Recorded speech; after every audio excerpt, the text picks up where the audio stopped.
Hey there, and welcome to my little corner of the world. Over to you.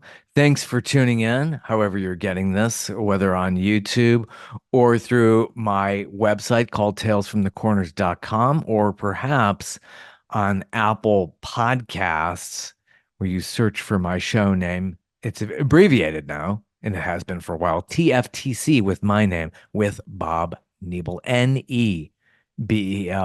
Thanks for joining me. This is mid-July of 2024. It is hotter than anything out there. It's back. It is humid. I'm hitting the hills. I'm climbing like crazy in the humidity, doing it every morning before it gets really, really bad, but I come back soaked. And actually, this has been going on now for the last 2 months. So I have been just having a lovely time here in summer 2024. We are gearing up, getting the Olympics underway. How about that? I hope it's not nearly as humid over there in Paris. Olympics are always a lot of fun. I remember way back when we had the Olympics right here in the ATL back in 1996. Kind of a hot summer. I remember that. Very, very normal. It was actually just really on par with what the AOC, the Olympic Committee, was telling everybody who were coming in here. Yeah, average temp 85 to 90 degrees in the summer, blah, blah, blah. I don't think it rained a whole lot. I don't think it even did at that time. We've been in much more of a wetter pattern here in the southeastern United States here in 2024. And I do notice that the ground has been much more saturated. It is a hell of a time trying to go out there and cut my lovely grass, which it's not really grass. It's mainly a little bit of grass and mainly weeds, but it's all green, right? And that green really, really gets even more green and more numerous as this weather just keeps going on and on with like basically rain showers like every fourth day or so. And when there isn't that, it's humidity. It's basically, it feels like the rainforest at this time of the year. So we're paying for it.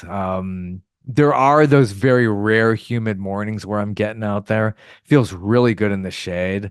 But yeah, once that sun hits you, it's just ugh. Like I said, come back soaked. But I remember those Olympics and went to a few events during that time. It's a great thing when a city gets the Olympics. I know a lot of people had some issues with it coming here to Atlanta, but it was just such a great success, and it's something that the city just really doesn't play enough on its history. Yes, there's a park called Centennial Olympic Park, named because they had the 100th modern day Olympics, um, and 100th anniversary. What was it, like the 26th version of that games, whatever, I forget, but it was 100, it was a centennial, so a lot of things are called centennial around there in downtown Atlanta, and it was just really fascinating. Great opening ceremonies from what I remember. Closings are always kind of a mess, but I remember the opening ceremony for its day. I think his name was Don Mishner who directed that. And they did this at the stadium, which is now Georgia State Stadium. It was Turner Field for many years. But the Atlanta Braves Baseball Club decided to go ahead and move out to basically, I think it's unincorporated Marietta, Georgia, which is a good 13, 14 miles north of Atlanta. Anyway, so that was that. I remember the Olympics just being amazing at this time of the year. It was just a very different kind of feeling, and just seeing all the different games that they had all over the Atlanta metro. Remember some water sports up there at Lake Lanier. It was a good time.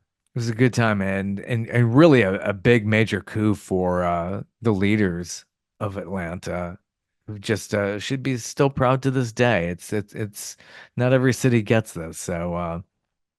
Here it is, mid-July 2024. I have a great guest on here today. Her name is Stephanie Stuckey. She is the CEO operating Stuckey's. Her grandfather had started the business called Stuckey's way back when, appropriately named Stuckey's, named after the family.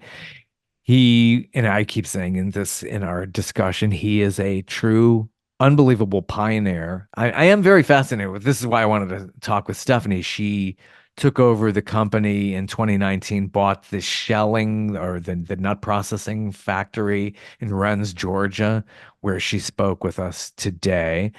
And he just, a total pioneer. We talk about so much about how the business was started, really with a lot of pragmatism, common sense. It was like, well, if you're traveling on the road for so long, you do need to get the pit stops in and stop in and turn it into a restaurant and a place to gas up and where you can go to eat. So we talk about that and how much sense that really made. And later on, of course, like any businesses, it grew and grew and grew and got bigger than the founder. The founder ends up selling out, and that's, the end of the story with a lot of these businesses. They get taken over, eaten up by bigger conglomerations. Stuckey's was no different, but she had this opportunity back in 2019 to basically really change her life and took it on. And it's a huge risk. I mean, it's not easy. She might make it look really easy. She's on social media quite a bit, having a lot of fun and always looks great and happy and just very successful, but it's really, really hard work. And she's got plenty of stories about how, challenging it really is, but her heart's in it. And you could just hear that. It's great story of an American entrepreneur who's just really going for the dream and really trying to expand a name. Stuckey's, and she'll explain in this, it's not really run by her. The actual names of the stops, that name is licensed to a lot of business owners throughout the country. Still much more so here in the southeastern U.S. But I remember it at its height, and a lot of people wouldn't remember this. I think my generation and up remember Stuckey's on the side of the road. Remember even I think Paul Schaefer used to like make fun of it on David Letterman. Stuckey's on the side of the road. This is going way back, but they were at its height. An American business that was like everywhere. They seemed to be everywhere. It was not just the South. It was all up in all kinds of other territories out in California and where I grew up in Ohio. So here is my talk with the one and only Stephanie Stuckey. So this is a day in the life over there. Now, Day in the life. this is There you how go. did they say it? Rennes, Georgia? I never got a pronunciation. Is that where you're Wrens, at? like the bird. Rans. Wrens. Yeah. Like the Yeah, little like the bird. Wrens. Carolina Wren. Yeah. Yeah. Yeah. Things Just are like kind of pronounced kind of weird, like yeah. you go up to Massachusetts, like everything's just got a very strange pronunciation to it. Yes. Yes. Well, we do say things differently in the South too. Sure. Yeah. Yeah. We got our DeKalb and Ponce de Leon. It's just Yes. I learned that 35 years ago when I moved here. Like, oh my Yeah. gosh, my fourth grade teacher is rolling around in her grave. I'm like, what? Why did they say it like that? And Houston Mill Road. Yeah, there's another one. Yeah. Yeah, it just carries on. Wonderful. So, how's it going? You are just in charge of Going. a wonderful brand that has been Yeah. rekindled, new book out. This is a wonderful book. How did Thank this all you. come about? I have you read the book? I have it on audio. I've been listening Yeah. to it Oh, on I love audio. Audible. Yeah. So I go into the Audible, but I had a whole career. Are we taping now, by the Yeah, way? yeah. I got Okay, it we're going. going. Oh yeah. Yeah, this is like jazz. We just like go right into It's it. So. funny. I was on the Today Show and they had a camera, and I was on a road trip with Harry Smith, the Oh, I love correspondent. him. Yeah. And he's retired. He just retired. He's Sweet amazing. guy. Yeah. But we were talking for like 45 minutes, and I said, "So tell me when we're going to be rolling." And he's like, "We've been taping. Like, I think I've got everything I need." So it ended up being such a nice interview because I was unaware that it was being recorded. And I think you just sort of let your guard down when you don't think everything's being recorded. So it comes out very organic and natural. But how this all came about was 4.5 years ago. I was leading a very busy life as head of sustainability for City of Atlanta. And I transitioned to a role at a place called South Face Energy Institute and was heading up sustainability services for them and really loved my work. I was very much in the environmental space. And I got a call one day that the company my grandfather had founded, Stuckey's, was for sale, and was I interested in buying it? Yeah. And Who was that running changed it my at that entire time? life. Yeah, yeah, yeah. And that was like, this was right before the pandemic too. So Right like, before the pandemic. yeah, this is amazing because like, you never saw that coming. And like, oh my gosh. No, who Yeah, was actually running Stuckey's all these years since your grandfather sold it? very complicated. I don't want to Yeah. get bogged down too much in the Yeah. weeds, but he sold it and it was decades of outside ownership, one corporation after another. In the mid 80s, my father got the company back along with several business partners, but he at the time was running his own business, which was incredibly successful. He owned the franchise rights to all the Dairy Queen stores in the US on the interstate highway system. So if you pulled off an exit on the interstate and you saw a Dairy Queen store, my father owned the franchise rights to those stores, which was an incredibly profitable company. So that was his business. He was running that when he got the opportunity to get Stuckey's back into the family. And what he did was and at that point, a lot of the assets were gone. There had been a billboard company, a distribution center, a manufacturing facility. So he didn't buy any of that. He bought the rights to the brand, the trademark, and he sourced the product. He outsourced the pecan log rolls and the candies. And since he already had all these Dairy Queen stores and the rights to franchise more of them, he started pairing Dairy Queen with Stuckey's. He co-branded, and Oh, that's that makes sense. how the company sort of moved forward during that era. And they also did a store within a store concept. So you might go into a Pilot, for example, a chain truck stop, and you would see a Stuckey section within the store. So he did these store within a store concepts, but then he and his business partner sold their Dairy Queen business to Warren Buffett. Mm, Pretty good sale there, yeah, right? You not know it's a bad. good business if if Warren Buffett decides that that's a good investment. What do they call him? The Oracle of Omaha. Yeah, yeah, he knows how to pick them. He's He knows definitely how to pick great them. to So have. that's just a testament to what a good job my dad and his partners did. And so they sold to him. They sold the Dairy Queen business, but Stuckey's was not part of that purchase. And so there was a decade there where Stuckey's was run by just a handful of individuals, and there really wasn't a lot of structure or support or financing because the Dairy Queen business is what had supported all that. So most of that team went away, including my father and his business partners. They retired. And the company, frankly, without the resources that it needed, started to decline again to the point that it was six figures in the red. And my dad and his partners just decided they wanted to sell.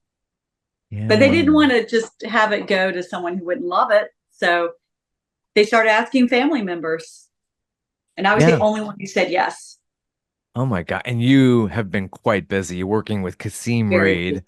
I mean, yes. sustainability, great Yeah. work to do there. Atlanta needs that so much. And you're just so busy. And you've had so Yeah. many years working in the Georgia house, so much Yeah. experience dealing with Had that. a So, whole very different career. wow, this is completely amazing. And it's great experience. You seem to be a very fast learner. I mean, obviously, you went to school for law, that's your specialty. So, how Yeah. did you, I mean, do you feel that it really prepared you for this kind of scenario?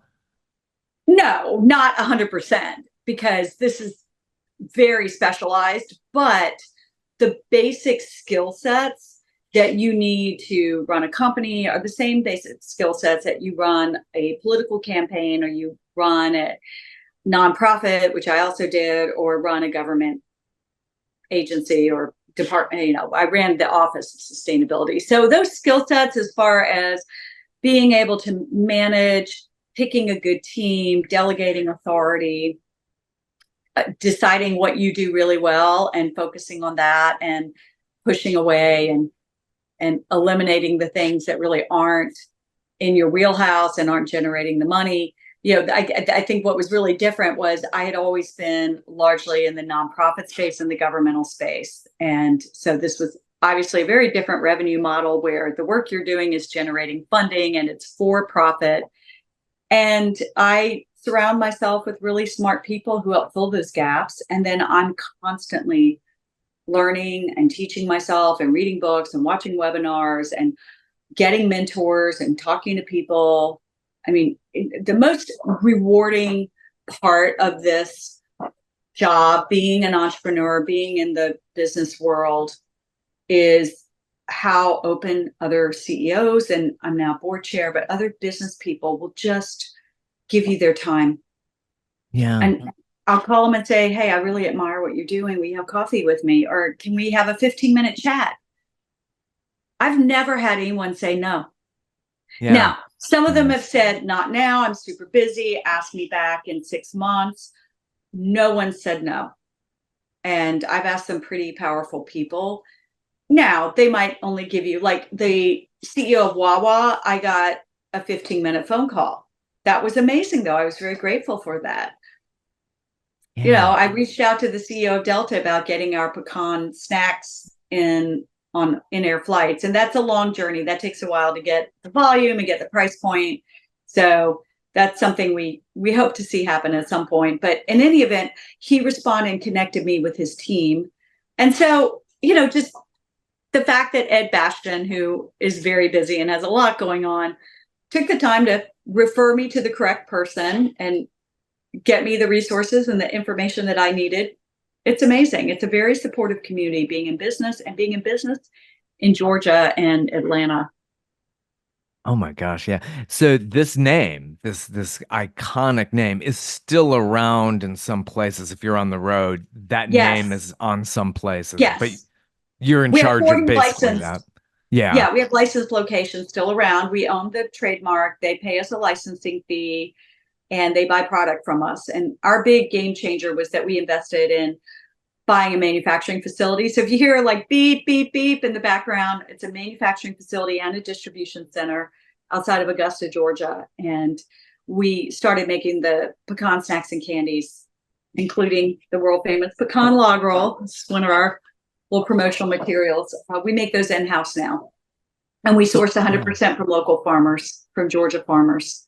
Oh, that's fantastic. Yeah, Yeah. because it could be overseas shipped in. Where would you get them from, like Mexico or somewhere like that? A lot of places do Mexico that. does, yeah, produce a lot of pecans. But fun fact, pecans are the only snack nut native to our country. And Yeah. getting back to my sustainability world, they're one of the more sustainable nuts because they're indigenous to this country. The environment has not been manipulated in any way to create the circumstances where you can grow this product. No, pecans grow wild here. So many people have told me, oh, I have a pecan tree in my backyard, or I grew up with a pecan tree on my family's place in Alabama. Well, of course you did. They're native. Yeah. That's what they do. They grow wild. Yeah. We cultivate them. We have crops, in the state of Georgia. But how blessed are we to be in the number one place in the entire world, the state of Georgia, for growing pecans? And so we take advantage of something that's right in our backyard, literally. Pecan, I mean, right down the road from our candy plant is pecan orchard. It's Yeah. Georgia's it's chock just full really of that it. Yeah. connection, like we source from a sheller, so we don't get them in shell. We source from a sheller, but the sheller is based in Southwest Georgia. All Georgia. That's fantastic. All Georgia, Georgia ground.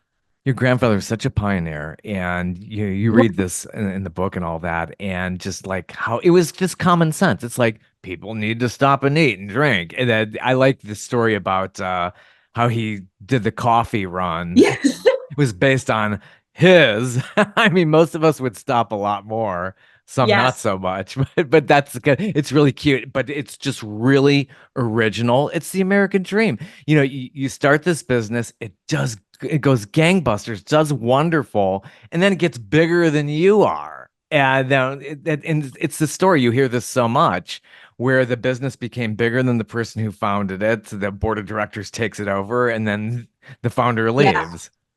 Well, that happened to my grandfather. We have not gotten as big as I want us to want to see us get yet. We are We are very much in the entrepreneurial stage and the startup. I call ourselves an 87-year-old startup because we are reviving this brand. And so it's a journey. I will say for the benefit of the listeners who have not heard the coffee story, what you were referencing is my grandfather figured out how far apart to space the Stuckey stores when he was building them on the interstate by getting a cup of coffee, getting in his car and starting on a trip. And when he needed to pull over and nature called, that's how far apart he would space the stores. So if you and I had been on those road trips, we probably have double the number of Stuckey stores, and maybe it wouldn't be as tough a journey to revive it today.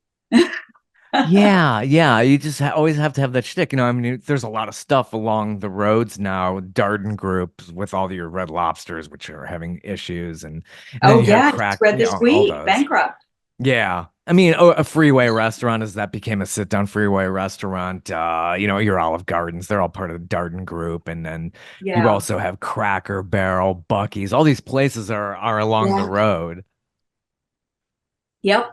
But it The was really your retail grandfather. landscape, it's Yeah. changed dramatically. But my grandfather was the first roadside retail chain. Yeah. He was before any of those. I mean, we were founded in 1937. Amazing. None of Amazing. them predate Stuckey's. So it was really revolutionary what he came up with and what he did. And I think a lot of those stores have strong similarities to Stuckey's, which is fine. Oh, and they've also put their own print on it.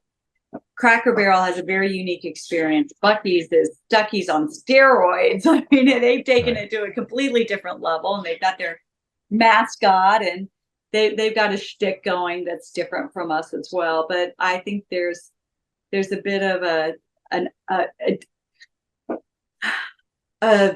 honor. There's some honor there in what my grandfather did for sure. There's some, can definitely see what he did in those early days Yeah. made a difference and made an impact on how America takes a road trip. And your grandfather gave you three lessons, which you're kind of living by. The most important is embracing change. He did that from Yes. going from those being like on Route 66. Well, yeah, that was becoming yesterday's news in the Eisenhower years. And then Yes. the interstates came in.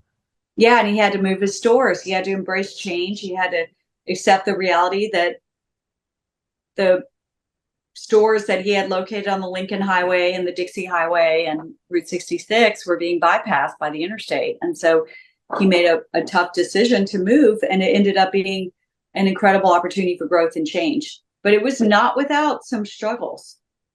Change comes with a lot of struggles. I mean, that's what we're seeing right now. We're now a consumer packaged good, but it's not without its challenges. We're not Yeah. where we want to be yet. Yeah. I mean, what are your hurdles though that you're encountering just trying to get the product into stores, trying to get the distribution and to sell the Yes, ideas to all these yes, people? yes, all that. I bet it, Scaling yeah. is hard. Getting the capital to grow is hard. Yeah. It's just rough. We had 10 interest rates increases last year, and we have a SBA loan with a variable rate Hmm. on our interest, and that hit our bottom line.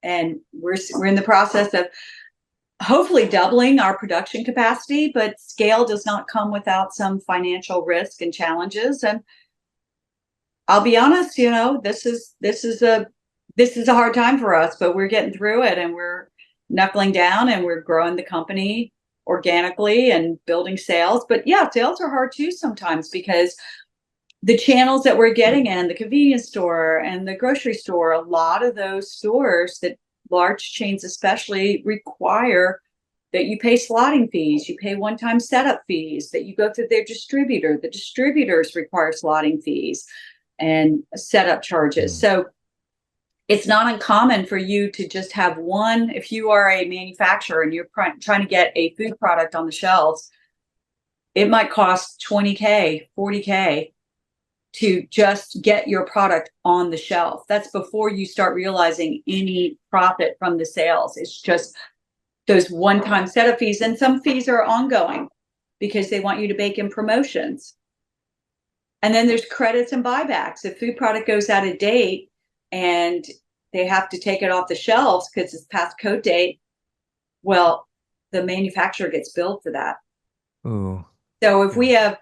if we sell $5,000 worth of product, but 1,000 of it goes past code date, we've only sold 4,000. They issue us a bill. I mean, we have to do a buyback, a credit buyback. I always wonder about that with Yeah. retail and grocery stores. Yeah, I mean, not all this is getting sold. So yeah, that's kind of part of the whole Even if it's scene. not your fault, right? Like it's not being turned right. Like the clerks are supposed to make sure that the closest due date is in the front. It's not always in the front, or sometimes the customer's like, I'm going to reach way in the back and get the most recent product. That's their choice, but I've that been there, increases yeah. the likelihood that we might have product that's going to go past the code date. Yeah, yeah, I've totally been there. I worked in retail when I was, in high school and all that. We Yeah, would always make the place look good and clean, make sure everything's fronted. I always have to do that, clean the shelves up. And if it's, yeah, if it's a mess, yeah, your product gets lost in there. yeah. Depends on that. Retail is truly a Yes. grind. And even if you are not a food product, let's say you're in the fashion business, well, that changes quicker than the shelf life of a bag of pecans. So true. I mean, something can be out of fashion within a month. There are Right. trends and fads, and people don't want it anymore. And then you're stuck. Yeah, yeah, it's so true about that. And well, what business is easy, especially these days and in the economy and all of that and how our Yeah, world is moving. It's yeah, just never easy. You could be up on top one day and down the next. It's so yeah. hard.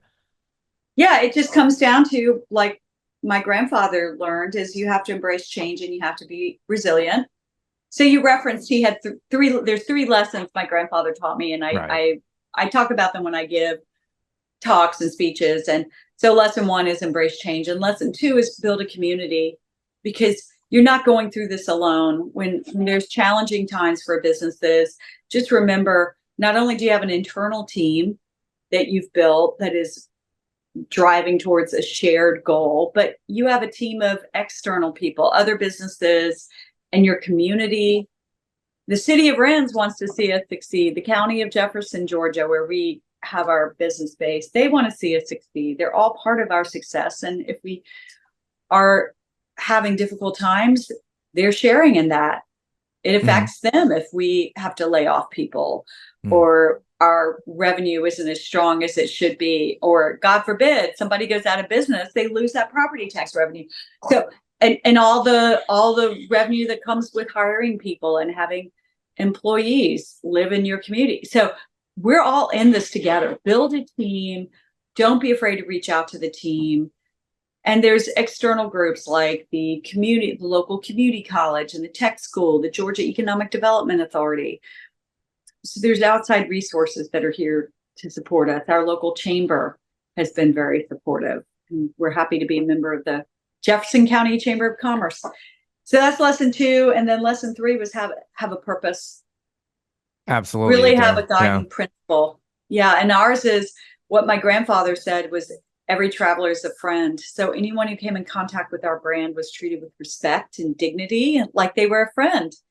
And I give the example during the era of segregation that Stuckey's was never whites only. We were always this welcoming oasis on the side of the road where anyone could pull over and they would feel safe and feel like they belonged. And so thank goodness those times have changed, although there's still challenges with our society and making everyone feel like they really belong and being inclusive. That's something every generation has to work through. But I want that to continue being our guiding principle, that we treat everyone with respect, like they're a friend. And Oh, you that's do so that, important. and your Yeah. brand's going to make it. Yeah, that's so true. I mean, everybody's got buying power. So, yeah, Yeah. I can't even imagine how it was back then to buck the segregation trends in this region. Had to be very gutsy, but you had those pioneers like your grandfather Yeah. or Jimmy Carter and these people who Yeah.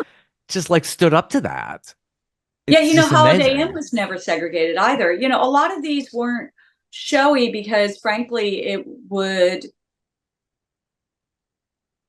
it would deter some customer base and it would cause controversy. And so I think men like Kimmons Wilson and my grandfather, although I haven't had the pleasure of talking to either one of them about this, so this is all just guessing on my part, but I know it was from my talking to my father, it was very much just under the radar. Like you could come here and you could stop here, and you were welcome. You could use the restrooms. You could use. We really didn't have water fountains here, but you could buy food. You could go to our lunch counter and buy food, and we had seating, and you could sit at our little restaurant area, so everyone could come to the stores. They were welcome, and it was just something that my grandfather quietly did, and it didn't attract as much attention because we were on the side of the highway.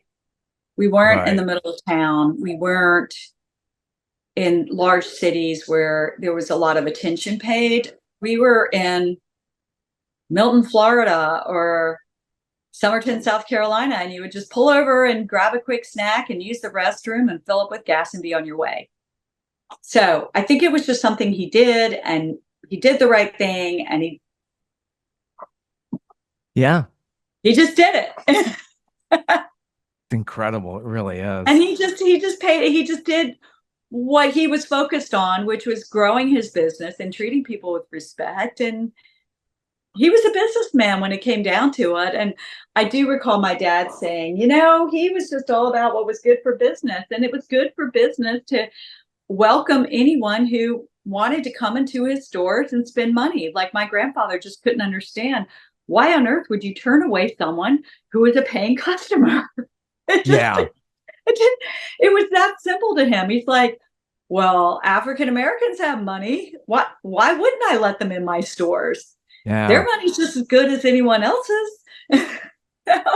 on in. Buy You a know you're log doing the roll. right thing. Yeah. Buy a Yeah. Coke. Absolutely. Fill up with gas, please. Go past all those other stores. Come see us. We'll let you in. It was very pragmatic. Yeah. Yeah. I mean, I'd love to say there was some higher value there, and I think there truly was, because I knew my grandfather. I was 12 when he died, and he was a warm, caring person. But I think there was also this very pragmatic side of, if people have money, come on in my stores. Doors open. You're welcome. Yeah. Yeah, It so showed. And it was beyond the southern region though. Stuckey's at its point. What was it we at were its all over highest point? Yeah, you were ever I remember I grew up in 40 Ohio. states. Yeah. Yeah, we were in Ohio, Michigan, Pennsylvania, Washington State, Oregon, California, Southern California mostly, like Route 66 area. Barstow. We had a store in Barstow. Gosh, so many memories. And then there's Yeah. some of these abandoned, dilapidated Oh, there's a places that lot are of still them. there. Yeah, in which you have visited. You're very active on social media, and you Yes. have pictures of I'll showing pull that. over. Yeah, I sure will. Yeah, it's just it is. It's Americana. It's people have just Yeah. memories of that from our ages and up. It's just Yeah. yeah, A a piece wonderful of that time. legacy.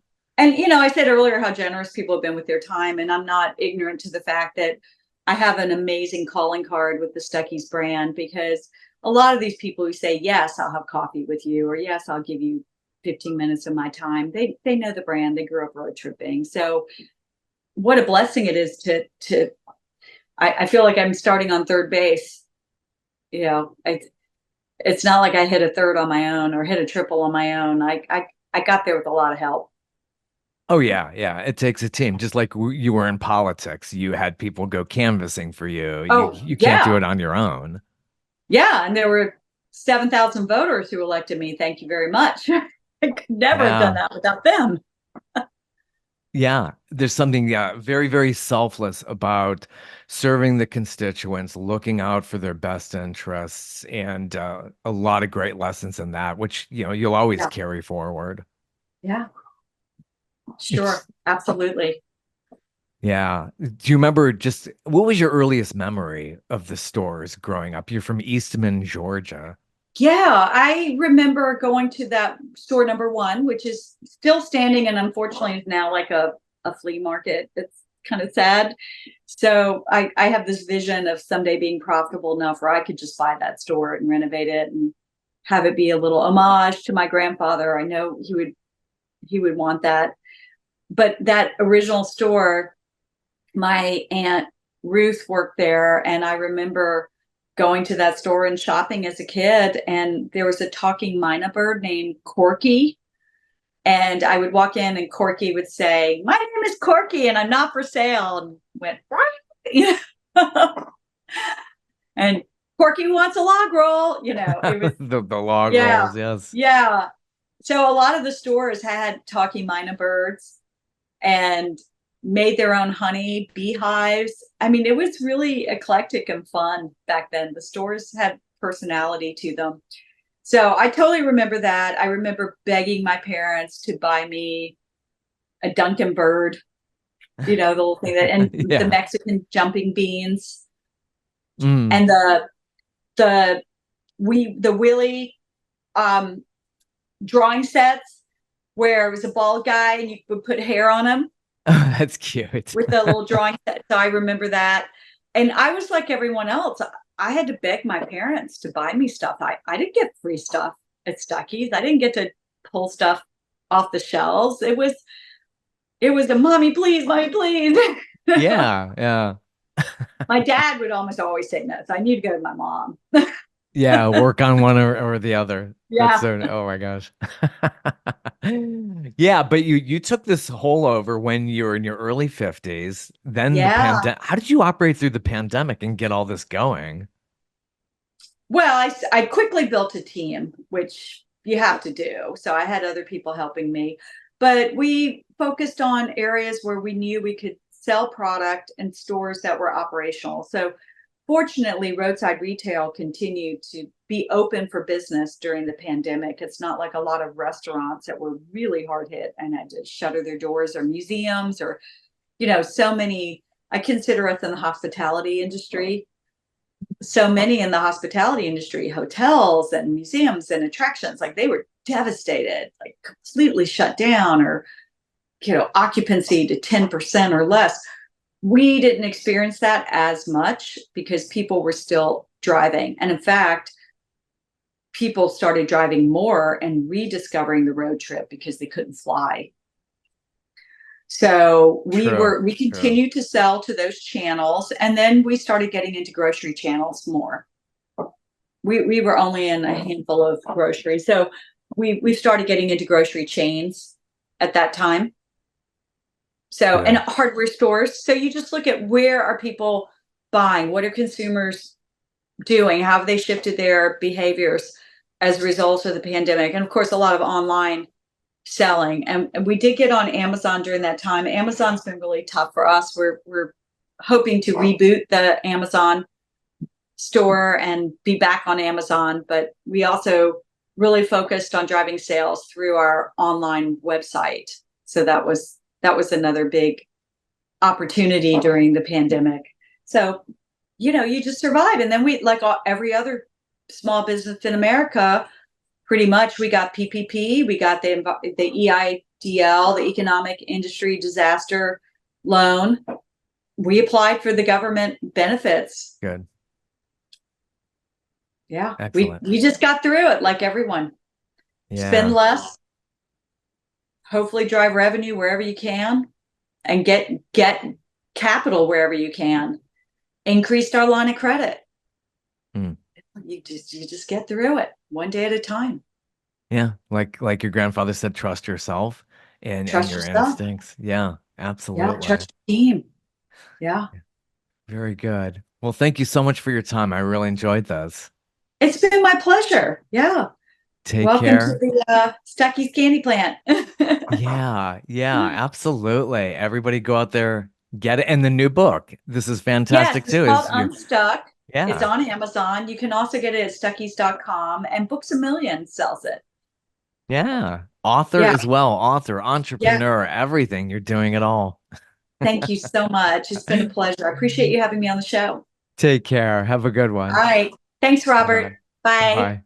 And I remember Stephanie when she was a representative for the state of Georgia here in the Atlanta metro area.